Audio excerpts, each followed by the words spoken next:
What's going on, guys? It's Brandon and Gavin back with another episode of the Grand Assault Podcast. This is episode 38 of the Grand Assault Podcast. Thien has a crazy testimony. Basically, ex-Buddhist, kicked out of the house because he's a Christian. Post you guys an episode.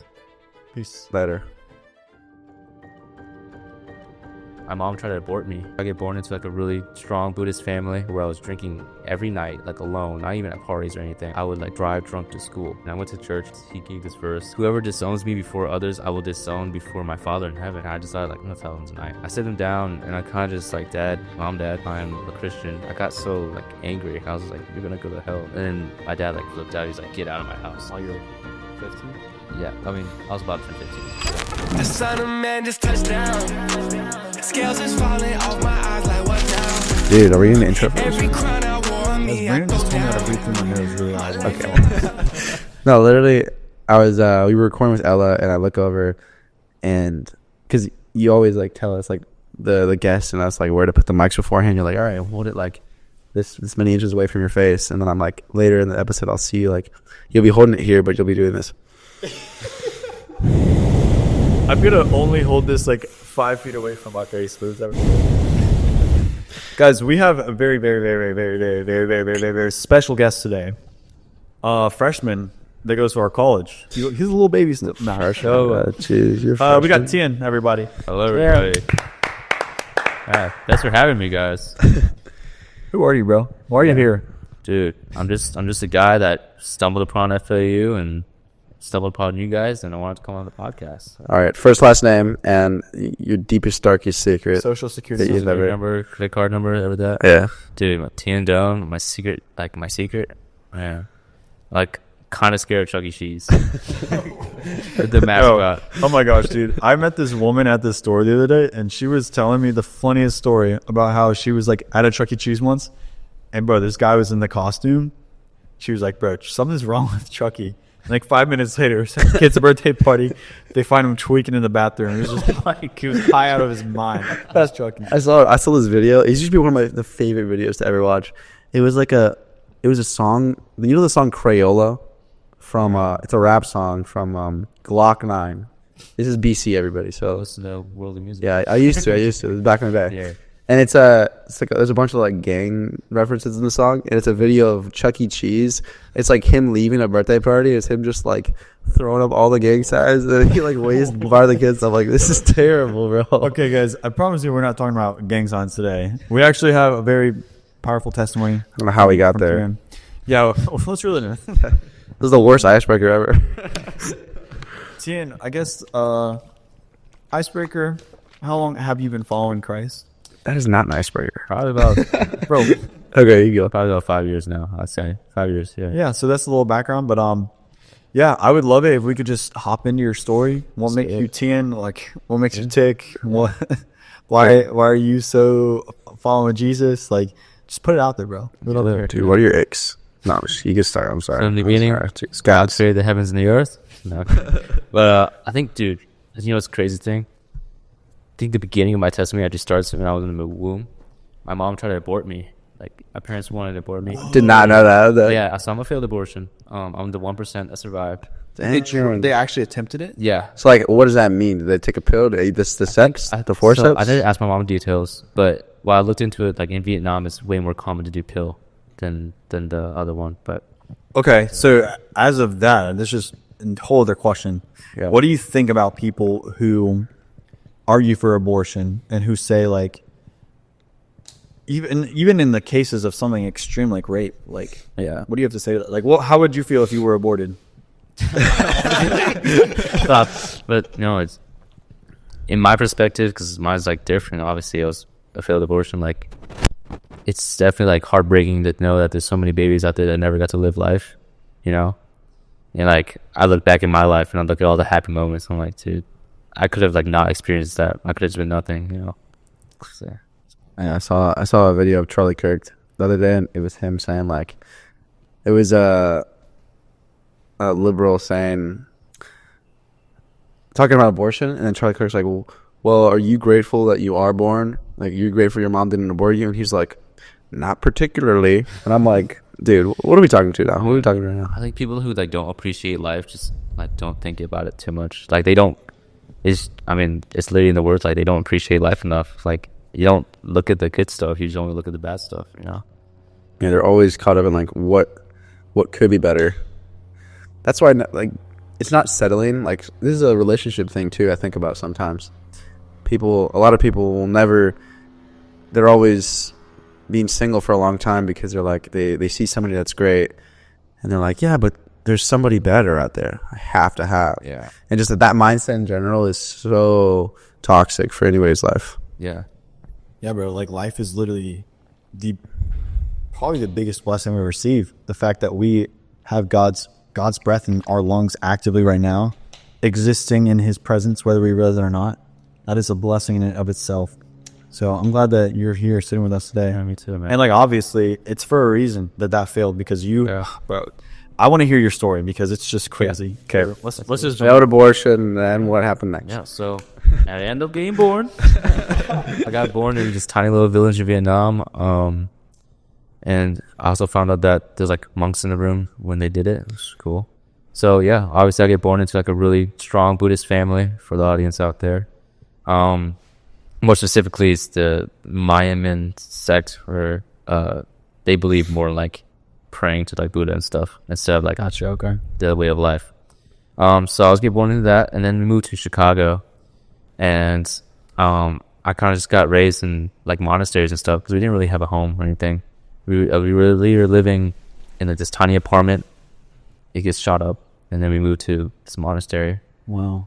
I was vegan for like a year. Is vegan like part of the religion? Yeah, they don't eat animals. Oh, I didn't know that. Yeah, this is a big thing. Or monks, at least, like day-to-day Buddhists. They So don't. were you training to be a monk or something? No, so how the best way I explain it is like I was the equivalent of a pastor's kid. Oh, okay. Okay. Yeah, so Did you go vegan just to make your Well, aura I better was or something? vegetarian because I was living at the monastery, like my whole family. Yeah, that's okay. who they had. Yeah, but like being there, obviously, I learned a lot about Buddhism and stuff like that. And then we moved down to Florida, and every now and then we would go to the monastery and the temple and stuff. But every time I would go, I would just kind of wander off, do my own thing. Like everyone would do like their meditation or their rituals or whatever, and I'd go off to the woods and stare at some Buddhist statues, just like that. But yeah, I just never was really like interested in it, you know. But my parents, like, always, like, you know, not even just my parents, my whole family, they would all just instill it in my brain, like. So isn't, to my knowledge, the reason that Buddhists, you guys have a lot more like things like the veganism, for example, that you have to follow. Yeah. And that's out of the fear of their God, correct? Or what is like the purpose of following those rules? So in Buddhism, with taking out stuff, so the whole purpose of Buddhism is you're removing every worldly thing to escape like the cycle of reincarnation, so you can be enlightened. And so when you take out meat and you're just eating vegetables, you're taking away that worldly part, the meat, and that's going to help you become more enlightened. That's not like the main objective they tell you to do, but it's like the top where you can go, you know. Like enlightenment is where Buddha is, pretty much. So that's your main objective, is what they say, but like they don't tell everyone you have to, you know. so your parents weren't for like, it was kind of like if you want to do it, or My parents really wanted me to get into that, you know. They wanted me to become a monk, kind of. Interesting. So what about Buddhism turned you off to the religion? Yeah, that's a good question. So I always believed in like a creator, and because obviously, like, if we're here and the world existed, everything we do, if it was an accident, it does not matter. And also, I always thought, like, logically, like, for everything to be created, there has to be something that's internal and something that created everything else, and that being has to be outside of our, you know. Yeah, that makes sense. You know, That's and logic. Buddhism did not teach that. All they taught, they just believed in like science when it comes to like the making of the universe and stuff like that. interesting. So that's what turned you off from Buddhism, just like the creation. Yeah, like that was the main part, because I was like, if I'm following religion, if I'm believing that I'm going to be reincarnated after life, I want you to answer like the big questions. You know? Interesting. Yeah. So I want to hear. I have a follow up question, but I'll wait for after you explain more. I'm going to ask you like, why not Islam or like Judaism that has a similar viewpoint? But wait, you just continue with. So you're in Florida, and you guys aren't going as much to the temples. Yeah, we live kind of far from them, but like I'll say like once a month we go. Gotcha. Okay. Yeah. But it's not like church where they have like a service every week or anything like that. It's just when you want to go, you go. You just talk to the Muslims and stuff like that. But going back to like the vegetarian thing, it's also because they think that all life is sacred, so they don't eat animals, like the monks and stuff. And wait, Yeah. they think all life is sacred, but your mom tried to abort you. Yeah, kind of crazy, isn't it? That's very like So I assume- contradictory. So I assume they just don't believe it's life. That's kind of most people believe that. I would assume that. Yeah. Yeah. Yeah. So continuing on, I kept getting like a little farther away from Buddhism and stuff, and then I think at some point in middle school, I kind of considered myself an atheist. I always respected like certain Buddhist teachings, like you cause your own suffering, like worldly stuff will make you more angry and stuff like that. Like it's like stuff like that, but like that's also in the Bible too. But then I just didn't like believe in like praying to Buddha or like reincarnation or any of that, because I just didn't make logical sense to me. And then high school rolls around, and I meet like pretty good group of friends, and they kind of just like slowly install like the gospel into me, like through like certain conversations. I remember once I was like in the cafeteria, and they're like, do you believe in Jesus? I'm like, no, he's fake. And then they told me like, oh, he's like, actually no, he's like a real person. But yeah. And then like I did my own research, and I was like, oh, he's like a historical figure, not just like So you didn't even know that. And you were like 14 probably? I will go into that. We'll get more into that. But like, yeah, no, I didn't think he was like, I thought he was a fairy tale, Yeah. And then, they keep going stuff like little things like that. And then I keep researching. And I was like, I think this is the truth, guys. That Jesus might be it. And then I went to church for the first time, and I was like, I kind of love this. Your parents probably didn't know you went to church, right? Oh, no. No, I kept it a secret. I told them I was volunteering for school. And so I kept going, and around this time, like Christianity on TikTok was like blowing up. So I had this like TikTok gospel pretty much, and my friends, were lukewarm. So I got this kind of like deceived version of what Jesus taught, and so I was like, I believe in Jesus, but I'm still gonna go drink, have sex, and smoke and vape and stuff like that. Bro, how crazy is it that even though like our friends might be lukewarm, God will still use them to like put seeds in our head? Yeah, dude, it's like the craziest thing to me. And you know what, bro? That just makes me think, because it's not us that saves, it's Jesus. Yeah. So if he can speak to you even through a lukewarm person and put that seed in there and have the Spirit start working through you, he's gonna do it. So that's crazy he did that to you. Yeah, no, that's insane to me, And he ended up working his way back and having me grow their faith. Like, What do your parents think of your friends? They didn't meet them. Like, my parents were never like, I think my parents know the name of one friend. Cool. Now, yeah. And I've had so many people sleep over and stuff. Like, they don't only know one name. It's like, yeah, they like kind of detached, like, from me, like, in that way, I guess. Like, we're not really like personable in the way of like, I'm telling them stories with me and my friends and stuff. So you're going to church, and what happens next? Yeah, so I believe in, at this point, I'm like believing in Jesus. Like, Jesus is my Lord and Savior, but he's going to forgive everything I do. So why am I not going to stop like doing the stuff that makes me feel good? Yeah. And at this time, like, I had this girlfriend and stuff, and we were having sex, and I just I kept doing it because it felt great, and alcohol and stuff. And then fast forward, and we break up, and I start feeling way more lost, and like some other stuff happens, like my dad gets cancer, and my grandma passes away, and I'm like, dude, I'm just gonna keep drinking because it makes me feel like away, and I kept this a secret from literally everybody. Like, my best friends didn't know. My best friend, like, I don't think he knows like fully yet the extent of it. I know that he knows I drank, but I don't think he knew that I had alcoholism. Wow. Yeah. Wow. It's like getting to the point where I was drinking every night, like alone, not even at parties or anything. And I would like drive drunk to school. Wow. Yeah. How old were you? I was 16. Dude. Yeah. Wow. And yeah, it was really bad. But wait, backtrack. I skipped forward. Yeah, I was going to say. Skipped forward, yeah. But around 14, 15, I would say like December before I turned 15, I went to church. And I was feeling like really convicted, hiding my faith from my parents. Just like every week I was saying, I'm volunteering for school, I'm volunteering. So how long you think were you saying like, oh, I'm volunteering for school?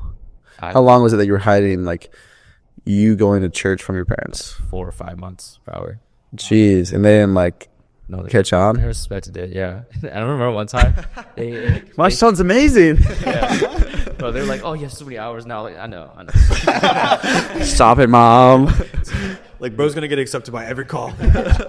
So, like, one time they found like a Bible in my room, and like it didn't say like Bible or anything on it. It was just like a book cover. And I was like, oh yeah, it's just like a textbook for school. They're like, oh cool. Yeah. Yeah, but I ended up feeling like really convicted about just hiding it from them, because at this point, me and my parents like really close. You and who? Like me and my parents. Yeah. Like not to like where I wasn't telling like my friends' names or anything, but I was telling like the problems with my girlfriend or anything like that. Like we were like tight. Like Okay. At this point, family's number one for me. Yeah. You know? I would say I was idolizing them. I was idolizing the family over God, you know? Yeah. And so I like felt so bad, and I went to church, and the pastor gave a sermon about lukewarm Christians, and he gave this verse, Matthew 10:33, whoever disowns me before others, I will disown before my Father in heaven. And I was like, that really hit me. I was like, he's definitely talking about me. Yeah. Yeah. And then so I went to the car, and I decided like, dude, I'm gonna tell him tonight. So I sit him down, and I kind of just like come clean about where I was going every week, and that I had this faith in Jesus now, and like what that meant. And they were like so confused because they don't know who Jesus is. Like they don't even know the name. I think What? that was the first time they like heard the name Jesus. They don't even what? Yeah. They don't even know the name of Jesus? Yeah, I don't think like in Vietnam it's like a big thing, and so like What the heck? they won't say it, you know. Wow. And so it was so hard to explain to them that I believe in this like God that they never heard of. And I think that they saw it as like a betrayal, you know. And so like things happen, and I think I got carried away a little bit, and I said like this is the most hardest thing I ever said, but like I said like you're gonna go hell. And it was like, You told them that? yeah, And that while you sat them down? yeah. Like walk me through like the steps of that conversation. Like Yeah, so I sat them down. I'm talking to them like, Dad, I'm a Christian. And they're like, what is that? And I was like, I believe in Jesus. And like, what is that? I'd be like, I believe in God. And they're like, oh, the American God. I was like, yeah, I guess so. Yeah. But then I explained like, no, Jesus is a guy from Israel, and he died for our sins, and he resurrected 3 days later for us. And, you know, he's God. And they're like, no. Yeah. And then we kept like going back and forth like that. And then eventually I got so like angry, and I was like, you're going to go to hell, you know, it's because you don't believe in him. And then that's when like they really flipped out. And it was kind of funny because like, I didn't even know the word for hell in Vietnamese. So I was just like, fire. It's just like fire, lots of fire. do they don't speak English? No, I'm barely. Okay. So What happened after that? and my dad like flipped out. He's like, get out of my house. And I was like, okay. While you were 15? Yeah, I mean, I was about to turn 15, so Wow. yeah. And then, you know, packed some stuff, like the essentials in my room, and my dad came in, like, grabbed my Bible, he found out what it was, and then found, like, cross necklaces and stuff, and he threw them away. And I'm on the side of the road, waiting for my friend's mom to pick me up, and I'm sitting on this, like, couch, and I'm, like, wondering why, like, I'm sad, but I'm not like devastated. Yeah. You know, like I'm not like bawling, I'm crying like I should be. I feel like, and you know, it just felt like a hole should have been there, but it wasn't there. And I was like really wondering why. And then my friend's mom came to me, like, God bless her. But with Psalm 27:10, though my mother and father forsake me, the Lord will receive me. And that like sent like shivers down my spine, dude. Dude. And that's when I cried. Oh my gosh. Dude, oh my gosh, dude. God is so good, bro. I just want to back up. Yeah. I just want to say like how much I admire you for having that boldness and courage to tell your parents this, like even when you were so new to the faith. How did you even find the courage to do that? How did you find the courage to sit down and say, Mom, Dad, I've been lying to you. Like this religion that you've taught me, I don't follow it. I'm subscribed to this. Like, how did you have the courage to do that? Honestly, I don't know. Like, I can't explain it any way than like the Holy Spirit just rushing through me, telling me to do this. Wow. Like, I felt like I had like no choice pretty much. I didn't like living a lie. That's a real disciple right there. I mean, think about it. What did the disciples do? The disciples, they proclaimed God's name under so much pressure. I mean, when I was 14, I mean, I thought I was a Christian. I claimed to be a Christian. But I would fold in an instant. I don't think I was saved when I was 14, because if I was put under that much pressure, I would be like, yeah, Jesus. Yeah. But the fact that, that's just so moving. Dude, well, anyway. What a blessing for your friend's mom. Yeah. Come to you and encourage you. That's so much. What was the story behind that? Like, your friend's mom, like, tell that, like, you called, how did the phone call go? Like, yeah. So my friend, he was lukewarm, but he was like the one that like introduced me, kind of. He was the main one giving me Jesus conversations and stuff. And his mom worked at the church, so I knew like they would take me in. So I called him up and I was like, dude, just got kicked out. I'll tell you, like, I'll explain when can you come visit me? Talk about like a servant of Christ to just be there for you. Like, that family is a blessing, man. Such a blessing. Man. Wow. Yeah. Oh. How do you think being kicked out of your household was influential to how you view God? Do you think it affected the way you viewed your relationship with God? You would expect for someone to like be like, God, why me, right? But like, yeah, I kind of felt like it was a good like test, like, in a way, because in a way, like, as I said earlier, like, I was idolizing my family, and unfortunately, a lot of people won't realize like that they need Jesus more than anything until whatever they were idolizing for goes away. And so then that's when I realized, like, God is my rock at the bottom, you know. That's so powerful. You're so right, because most people need something to be taken away for them to actually accept the gift that God's given them. Whereas you let everything be taken away from you, knowing that all of that was going to be taken away. You still chose God. Yeah. But it reminds me of Hosea. Like, I will lure you to the wilderness. Yeah. Call us to the wilderness. That's right. Take us away from our idols. So.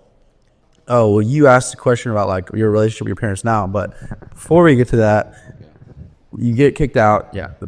Your friend's mom picks you up. What happens next?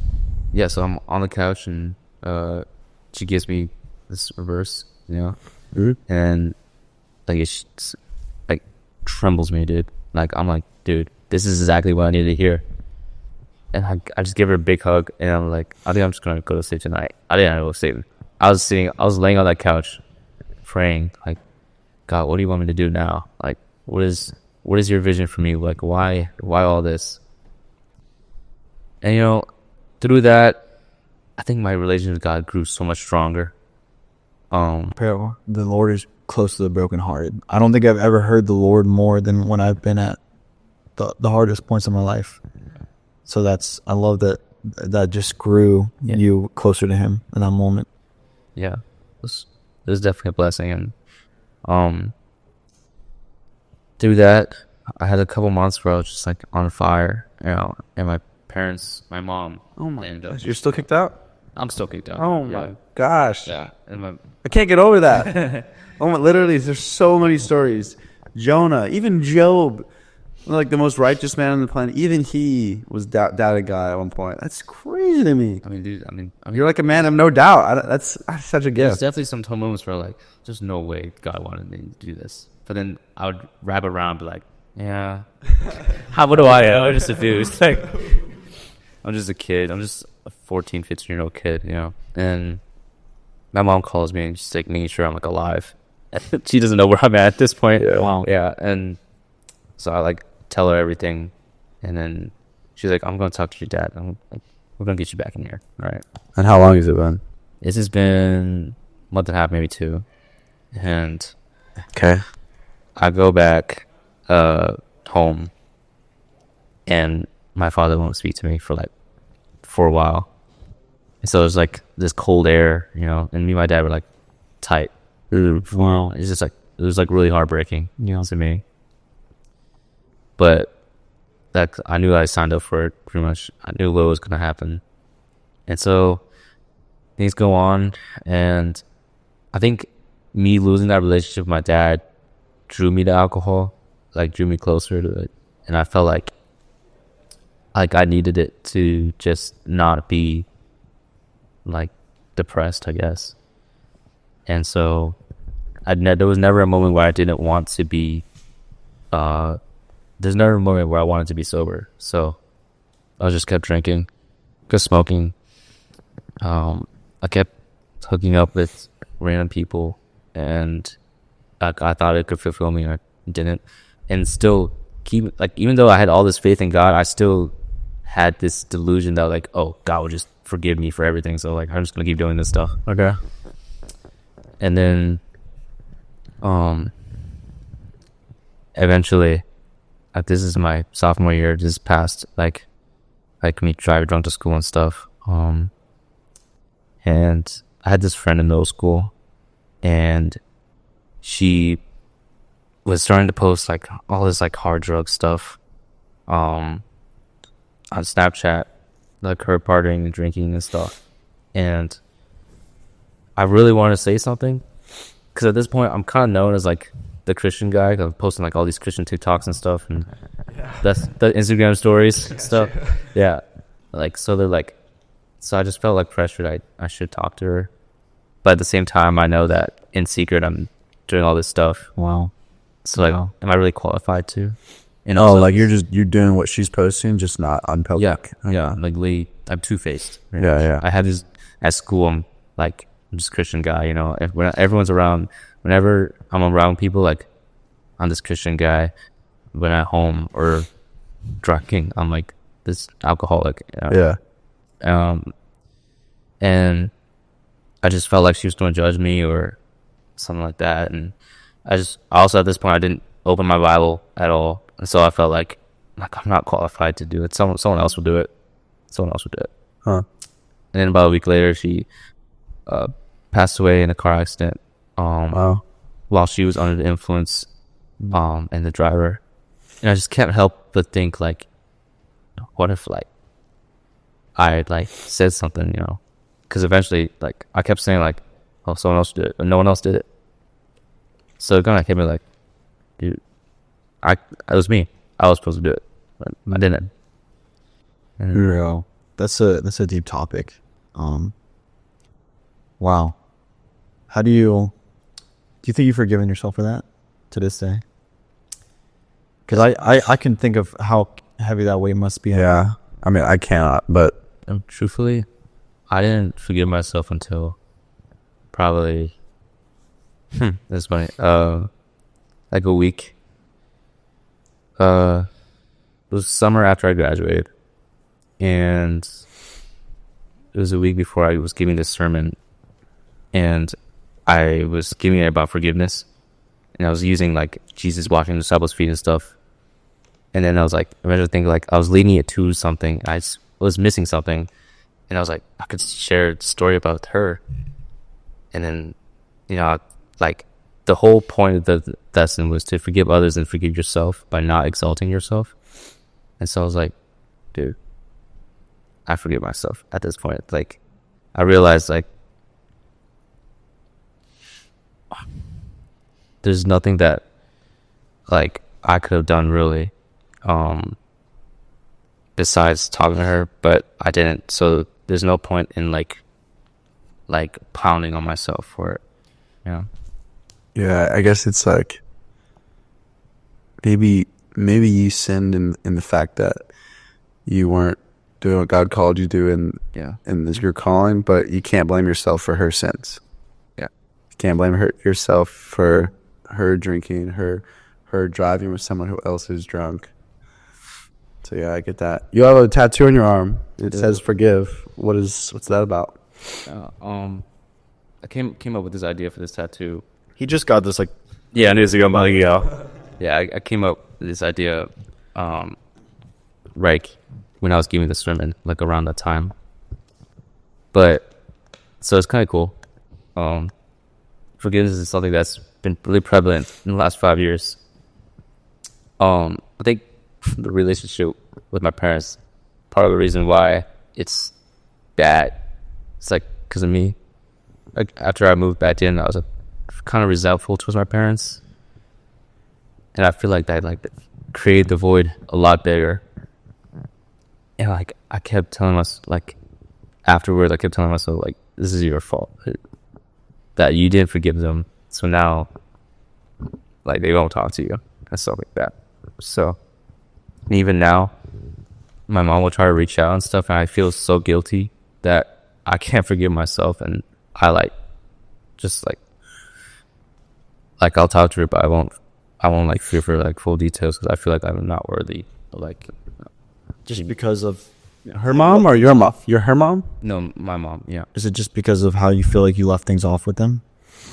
yeah. I feel like how I treated them after I moved back in. It wasn't like all me, but I know a big part of it was me. I would always get in arguments and stuff. And I feel like deep down it's because I resented them for kicking me out. Huh. Well, you know what, man?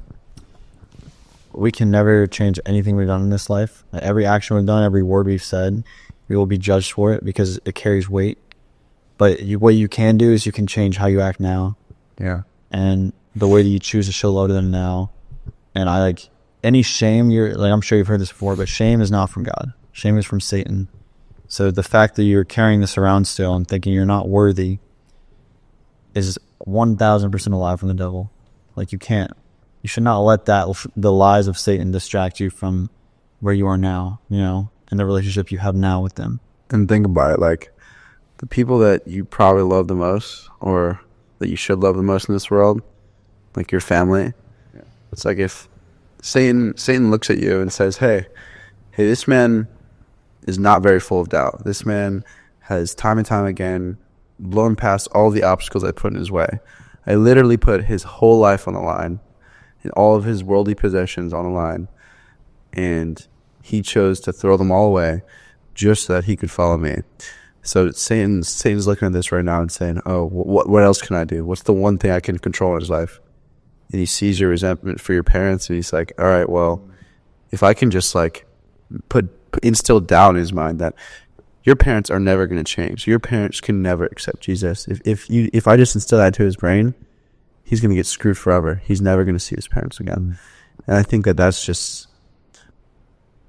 so scary to think about, because evangelizing and speaking to your family is one of the hardest things people do, because your family knows all of the bad things you do. Your family knows if you're talking to them, you're going to be scared. You're going to be like, why are you speaking to me, son? Like, you've done this. You've resented me for this long. But once you just get over that hump and just realize that God forgives, and there's no like limit or bar to where you can't come back, that's when true transformation starts to happen. Yeah. I just want to encourage you with that. That's good. Well, yeah, that was one of the things while I was drinking. Like, I was still preaching to my parents, and like they would use that. Yeah, like they're the only ones that knew that I was like drinking every day, and they're like, Jesus was not without honor except in his hometown, because people see us differently before Christ. But that's why when we are changed, like truly changed, they'll also see it, and they'll see how far you've come. Yeah, which is why you shouldn't hide yourself from them now. They should see how far you've come. They should see how you've changed, and I believe that's when the seeds will begin to be planted in their head. Yeah, I've been praying that for a while, but going back to the testimony. Where are we at right now? Your friend car crash? Yeah. I started getting a lot of blame from like her friends and stuff, and it's like that part where like I couldn't forgive myself for a long time. That goes back to the tattoo. But fast forward a little bit, I keep drinking, and I'm like preaching to my friends at the same time because I have two-faced, and I preach to my parents. Obviously, it doesn't work because they know. They're like, so what type of religion is this? You're preaching this, and you're still like drinking all that and stuff. And that's kind of motivated me to open my Bible more and like really dive into it. Because with my lukewarm friends, it was always like, oh, Jesus drank wine, you can drink, it's fine. Yeah. So, and then I like drove into it, like I found like verses like drunkenness and stuff. I was like, dude, yeah, I probably shouldn't be doing this. If I still did it, and it didn't like hit until one night I was drinking and I dropped the beer bottle and it like shattered all over the floor, and I was like, dude, this sucks. I'm gonna have to clean this up. And then like in my head there was something that said, like, what are you doing? Right? I guess it was like God, but like it was like me speaking to myself, like what am I doing? I'm preaching in the day, I'm like preaching, but at night I'm like doing all this. Yeah. And it just didn't feel right. So I was like, I'm gonna go cold turkey. I'm not gonna do it anymore. And I like begged to God, like, please just take it away. Like take away like all my desires for it. And like forgiving me and stuff. And then I stopped drinking for over 2 years now. And it's such a freeing feeling, dude. I'm so happy for you, bro. Yeah. That's awesome. Yeah, but eventually I keep trying to preach to my parents, and they would send me to like a retreat camp every time after a Buddhist retreat camp. Yeah, retreat camp. It'd be just like the crew retreat camps we have at FAU, but like Buddhists and stuff. It was actually kind of fun. Now that I'm thinking about it, like it was fun, like meeting all those people. Do you get to tell anyone about the gospel there? Oh, I evangelized so much. Oh, let's go. Yeah, it was interesting, but I would have like so many conversations with the monks there and stuff, and they're like, I would tell them like I'm Christian. I was like, why are you here?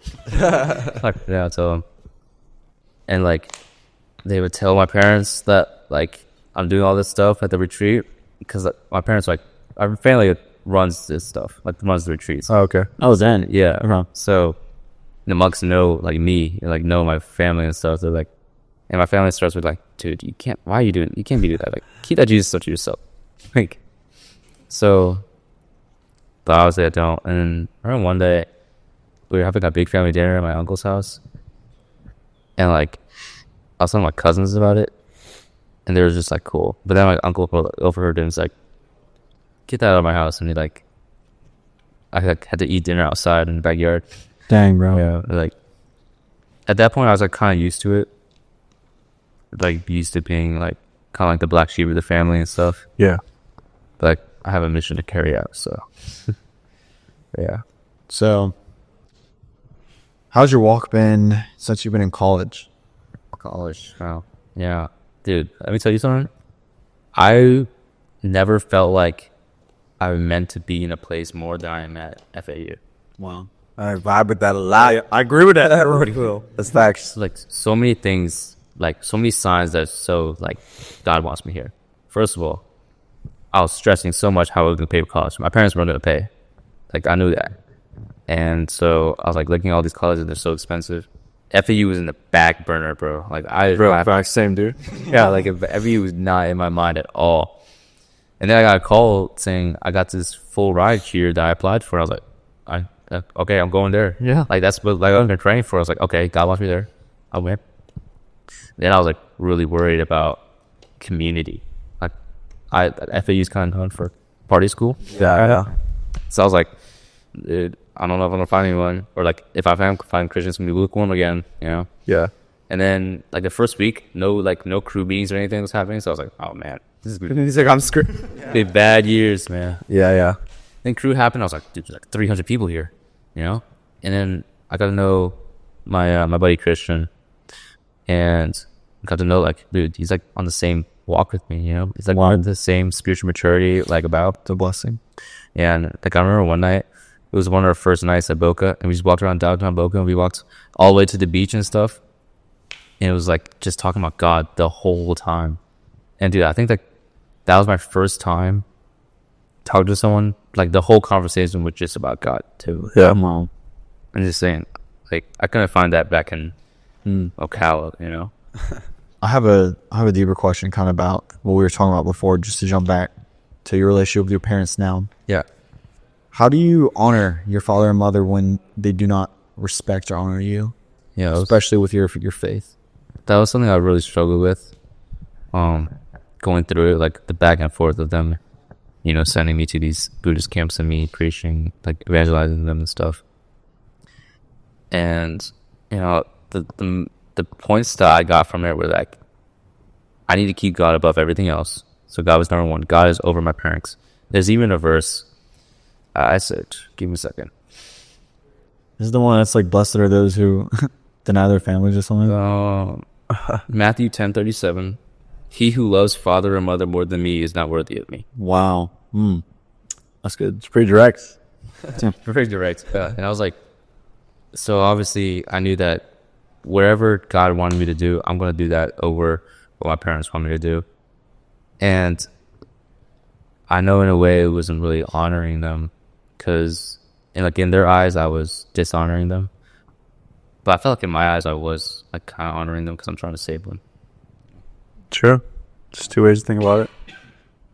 I think it definitely matters, like, if your parents are believers or not. It definitely matters. Because, like, if you believe in that your parents' will is in line with God, then it's like recently I chose to, I wanted to do something, and the only reason I didn't was because my mom didn't want me to. It's like, I could still do it, but the only reason is because my mom says no. And I'm like, okay, well, if it means that much to you, it's like, I believe you're spirit led and you know what's best for me, so let me listen to you. Yeah. But obviously yours is different because, I mean, your parents have shown you through their actions that some of their decisions are not spirit led. Yeah, and that's kind of what I've learned from it is respect and honor your parents if they're led by God. And it's the same idea with women submit to your husband if he's led by God. If they're not being led by God, how can you expect yourselves to be under their control and guidance? You can't. No. Yeah. So I think it's got to be a little difficult. It's true. Why don't we just do what Gavin's question? He said, like, what's your family dynamic now? How does that work?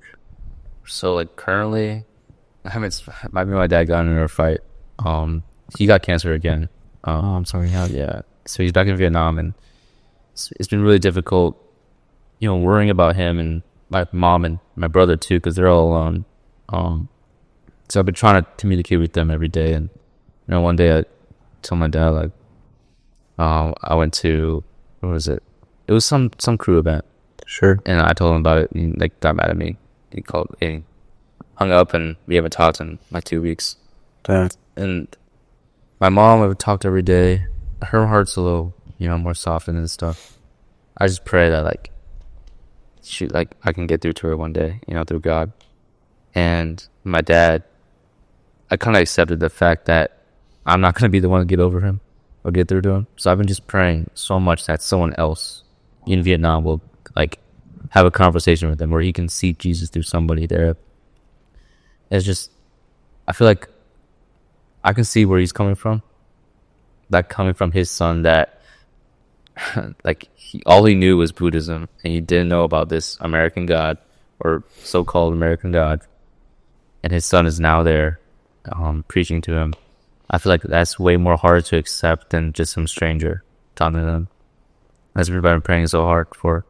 And it's like so hard to think about. It's so scary because like he can pass away like any minute now, and it's just so hard to think, like, you know, time's ticking forever, you know. I think probably the biggest thing you can do right now, like you said, is just be in prayer over him. Prayer is powerful.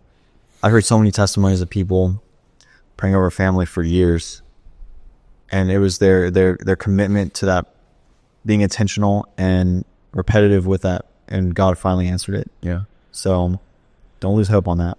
What is Vietnam like Christianity wise now? like in today's state. So there's one city, I forget the name of it, but that's literally probably the only city with a church. But like, if they are Christian, they're Catholic. But it's like a very small percentage. Like, it's mainly just Buddhism. Interesting. Yeah. I got a closing question here. Yeah. After discussing all this, what is a principle that you learned from your testimony that you feel like God has revealed to you? Like, if you could leave someone here with like the biggest thing you've learned in your walk with faith, what do you think it would be? There's so many, but I think the one that stands out the most is, if you feel like no one loves you, someone loved you enough to die on a cross for you, the most gruesome death, and his name is Jesus. And I feel like that's the most important thing you could think about. Jeez. I want to ask a question then. Yeah. Moving forward in your life, like, what are your ambitions? Because I know you do a lot. Like, you're the servant of God, like, full-heartedly. So, like, what are your ambitions for the next 3 years? Yeah. So not the next 3 years. Or you can do after college too. Yeah. I mean, so next 3 years, I definitely want to grow in campus ministry. Like, I sense such a revival at FAU, and I want to be part of that. I want to expand that. Bro, can I encourage you? Yeah. And the viewers too. The only thing preventing revival is us. God is here. God has made himself available to us. The only thing preventing the revival is the people to go out and sow the seeds. Yeah. So It's kind of like the story with my friend that passed away. Like, we keep saying, like, we keep hoping someone else will do it, but we need to be. we have to taking make a it. change. Yeah. Yeah. And what if we can be that person? Like, if you just evangelize, even if it's somebody random, if somebody else does, like, that's like, in a perfect world, that would be true. Somebody else would do it. In a perfect world, every Christian would go and evangelize. If 300 million people are, it's like probably less. If it's like, sorry, oh, I'm sick. If like 150 million people in the U.S. who are so-called Christians went out and evangelized to one person tomorrow, then that person that they were supposed to be evangelized to, somebody else would have gotten to it. You know what I mean? Yeah. So it's like, if we just, like, as Gavin says, like, revival starts with Jesus and ends with us fulfilling what he's called us to do.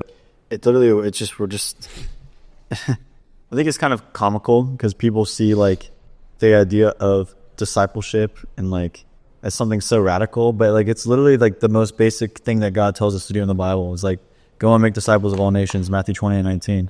And it's like, to us, it's become this big radical idea to go out and evangelize when it's like, bro, that's like one of the, well, that's what we're supposed to do. And I think it's a big issue with this is just because of the normalization of lukewarm Christianity in the church in America. Yeah. It's just become so normalized. So like, pray the prayer, you're good. Get in, get out every Sunday. You don't got to read your Bible throughout the week. Listen to a podcast that makes you feel good, whatever. Like, that's not how it's supposed to be. I saw this verse the other day. Not verse, quote. It said that unbiblical Christianity is so normalized now that biblical Christianity is like radical. I saw the same thing, bro, and I was like, Yeah. Mind blown. it's so sad, but it's so true. Yeah, I want to say, like, Satan, I feel like his two biggest tools are being contempt. What's the word? Contempt. Yeah, contempt with the knowledge that you know, and also doubt. Yeah. For example, the mindset of someone else will do it. Well, there's two things. They're contempt, obviously, and some people are like, well, I'm just not an evangelizer. That's just not my type of thing. So it's like they're just doubtful, and they're also contempt with the knowledge that they know. Like, I feel like if most people actually put their heart into the Bible and read it, okay, all people that do those things would evangelize and would do their call to ministry. They would all do that, and then the world would change literally in 2 months. Yeah. It would be a radical change. Something crazy about evangelism that one of my youth pastors taught me was if you're speaking to somebody, there's a statistic out there that they are most popularly going to speak to 60,000 people in their lifetime. So you're really speaking to 60,000 people to that one person. So the power in your words, Bro, was seen. That's crazy. I've never heard that, but that makes so much sense. Just think about this. If I talk to 60,000 people in my life and I bring Jesus to a third of them, so 20,000 people, so that means that whoever evangelized to me, that discipled me into knowing who Christ was, it's like I'm not going to say, oh, yeah, you also talked to 20,000, you saved 20,000 people. But it's like, if you hadn't done that to me, one of the 60,000 people that you talked to, then the 20,000 people that I'm talking to about Christ wouldn't have had that conversation. Yeah. I mean, that's a good stat. I've never heard that before. I like that a lot. Yeah. Also, dude, this just reminded me of something. Another thing that like I know I'm meant to be here, dude. I am in the same dorm that Gavin and Zane are in like last year. Oh, the exact one? Exact same one. Oh my gosh. 246. Crazy. What happened? Yeah, keep talking. Oh, okay. Yeah. Room 246, bro. Like, and what are the odds that Zane ends up being the one to disciple me and that I'm being good friends with, like, you guys? Like, Do you know something crazy? You probably don't know this. So, people on the podcast might know, but I made a TikTok over the summer after I graduated, and somebody commented on my TikTok, and it was Gavin. And the TikTok wasn't about Christianity. So the TikTok was literally just a random TikTok, and I had hashtag FAU in the bottom. yeah. And he comments on it, and that was the only person. He was the first person and the only person to ever comment on any socials, to DM me, or to do anything about FAU prior. And look at us now, like, Bro, and then like the first week we're at FAU, we're at a spike ball thing. It's like, oh my gosh, you're the guy from TikTok. there are 10,000 undergraduate students that are freshmen. Yeah. And are probably a little less than that, a little under 10,000 freshmen. And the fact that the one that I'm best friends with is the one who commented, and people think God's fake. That's crazy. Yeah, like I've learned, so like the people that God puts in your life is crazy. Like the second night I was ever in college, I was shooting videos at Munchies. Yeah. And my roommate, That's a bar. my roommate is literally like, he sees me with a camera and he's into camera stuff, so he just asked for my Instagram and that's it. The whole night, rest of the night, no interaction. The next day, he goes to see that he followed me. He's like, "Oh, I just saw you're a Christian. I'm a Christian too." Obviously, we both said we were Christian, but like we were in the club, so it's like okay, at that period of our life. But God used that to bring us together. And we went to church, and now we're roommates. And it's like That's awesome, man. it's just cool how God works for sure. But dude, is there anything else you wanted to say that's on your heart? Man, I mean, nothing really comes to mind, man. It's like, Jesus loves you. You should keep this with a grain of salt. Yes. Yeah, guys. So, Thien, thank you so much for coming, bro. This was amazing, fruitful conversation. I hope that this touched at least one of you guys out there. And, yeah. I'm Gavin. And I'm Brandon. And I'm Thien. And this is the Grain of Salt Podcast, the number one podcast that you should say with a grain of salt. Jesus loves you guys. Peace. Peace.